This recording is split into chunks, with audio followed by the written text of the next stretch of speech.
It had been years since I last saw Ryan, but when I got the message that he was in town and wanted to catch up, I didn't think twice before saying yes.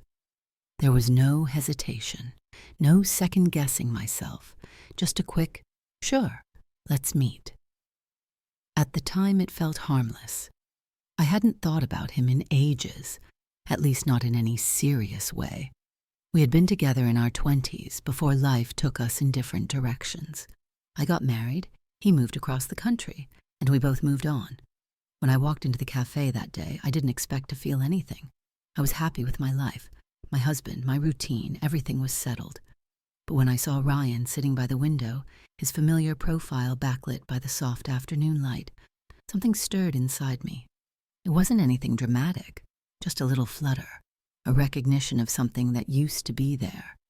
He looked up as I approached, and for a moment I saw the boy I used to know, the one who used to make me laugh until my stomach hurt, the one who used to know me better than anyone else.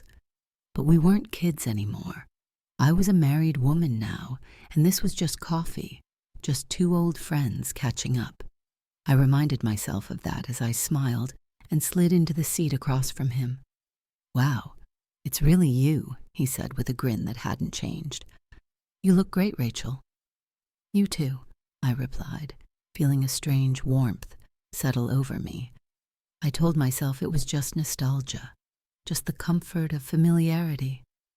We fell into easy conversation, catching up on the basics: work, family, life. There were no awkward pauses, no tension at first, just the kind of relaxed flow you only have with someone who once knew you so well. But the more we talked, the more I noticed little things.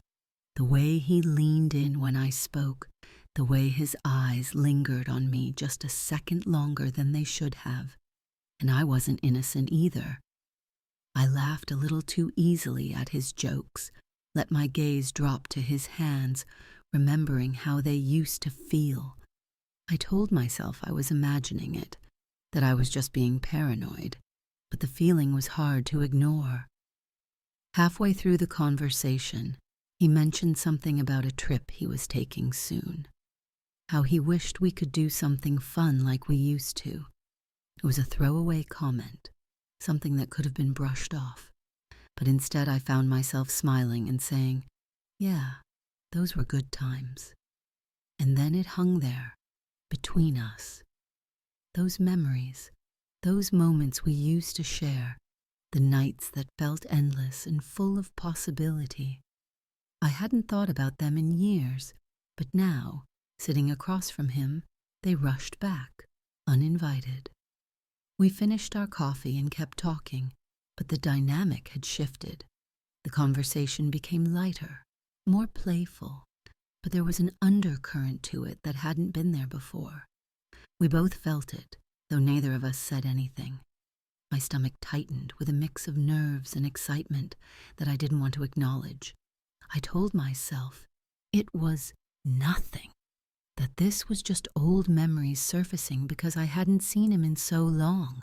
But deep down, I knew there was something more to it. When we stood to leave, he suggested a walk. "Just around the block," he said, flashing that easy grin that used to make me weak. "For old time's sake." I hesitated for a moment, thinking of my husband waiting at home, but then I shrugged it off. It was just a walk, nothing more. What could possibly happen? We stepped outside, and the crisp autumn air hit me, making me feel more awake, more aware of everything. The sun was lower in the sky now, casting a warm golden light over the street. As we walked, the conversation drifted back into memories of our time together, how easy things had been back then, when the future felt wide open, and neither of us had responsibilities like mortgages or marriages. Ryan kept the conversation light, but I could feel a shift in the way he talked to me. More personal, like he was remembering who I was back then, not the woman I'd become. And I realized as we walked side by side that I was doing the same. In my mind, he wasn't just Ryan, the guy I used to date. He was the first man I had ever really loved, the one who, for a while, I thought I might spend the rest of my life with. We walked in comfortable silence for a few minutes, the kind of silence that feels familiar, like slipping into an old routine. But my thoughts weren't quiet. I was thinking about everything that had led me to this moment. My marriage to David was good, stable, comfortable, the kind of relationship built on years of trust and companionship. But standing next to Ryan, I was reminded of a different kind of connection, one that was more intense, more raw. It was dangerous to let myself think like that, but I couldn't help it.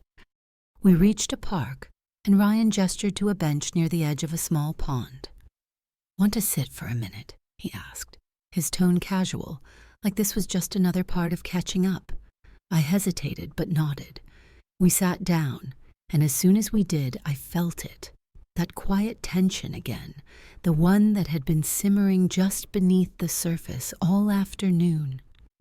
I folded my hands in my lap, trying to act normal, but my heart was racing. I could feel his eyes on me, and when I glanced over, he was watching me in a way that felt too familiar, too intimate.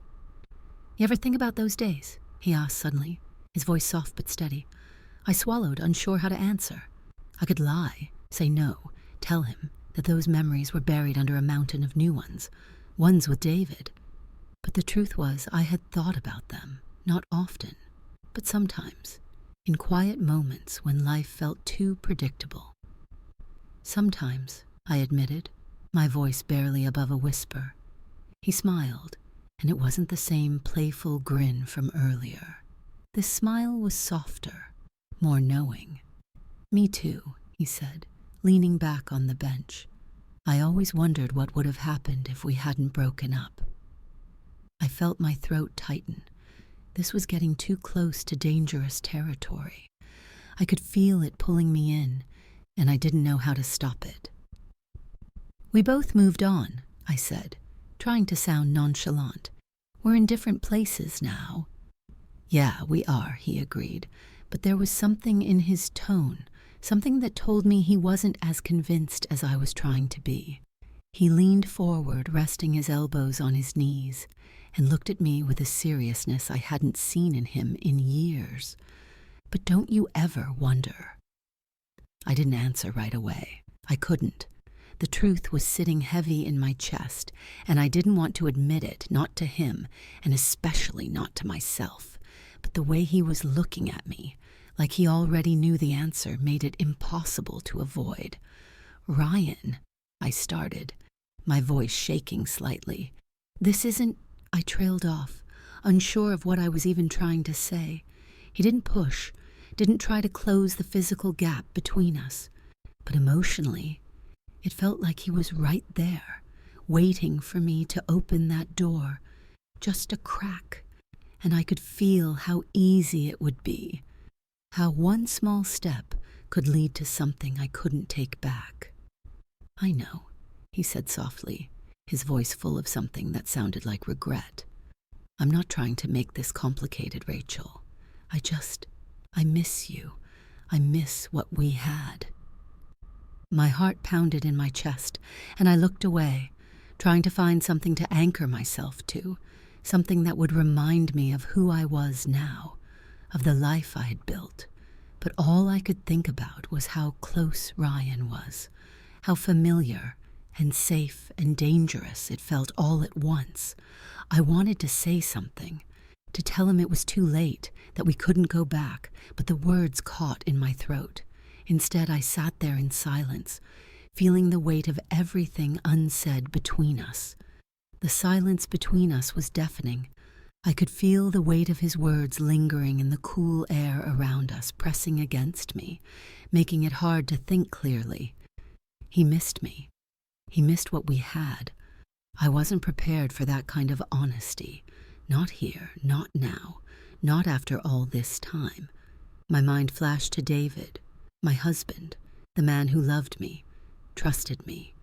I should have said something, should have shut this down the second it started to get complicated. But I hadn't. I looked down at my hands, twisting my wedding ring nervously. The band felt heavier than usual, a reminder of everything I stood to lose if I crossed this line.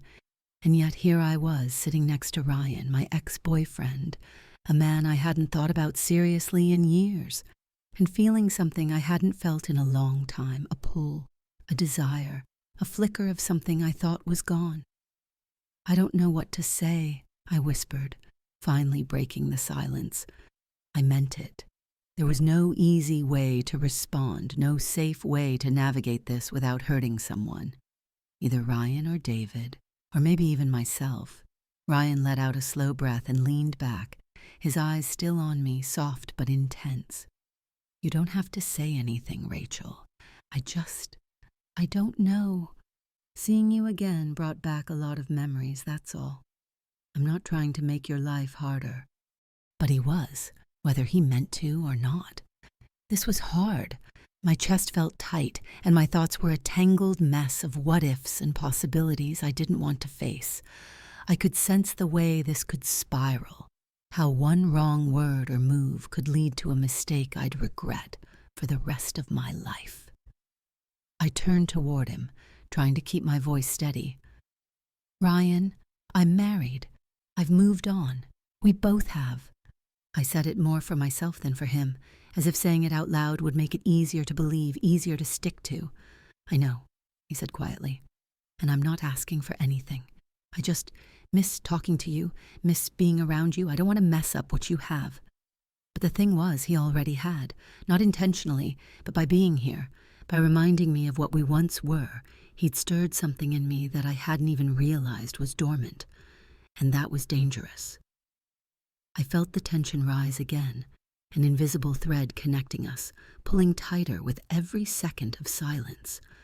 I stood up abruptly, needing to break that connection, needing space to breathe. "I should go," I said, my voice firmer than before.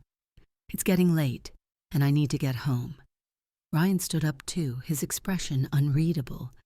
"Yeah, you're right. I should head out too." For a moment we just stood there, not moving, not speaking, the weight of everything unsaid hanging between us, and then, slowly Ryan stepped closer, closing the gap between us. I could feel the warmth of him, the familiar scent of his cologne, and my heart skipped a beat. He didn't touch me, but his presence was enough to send my pulse racing.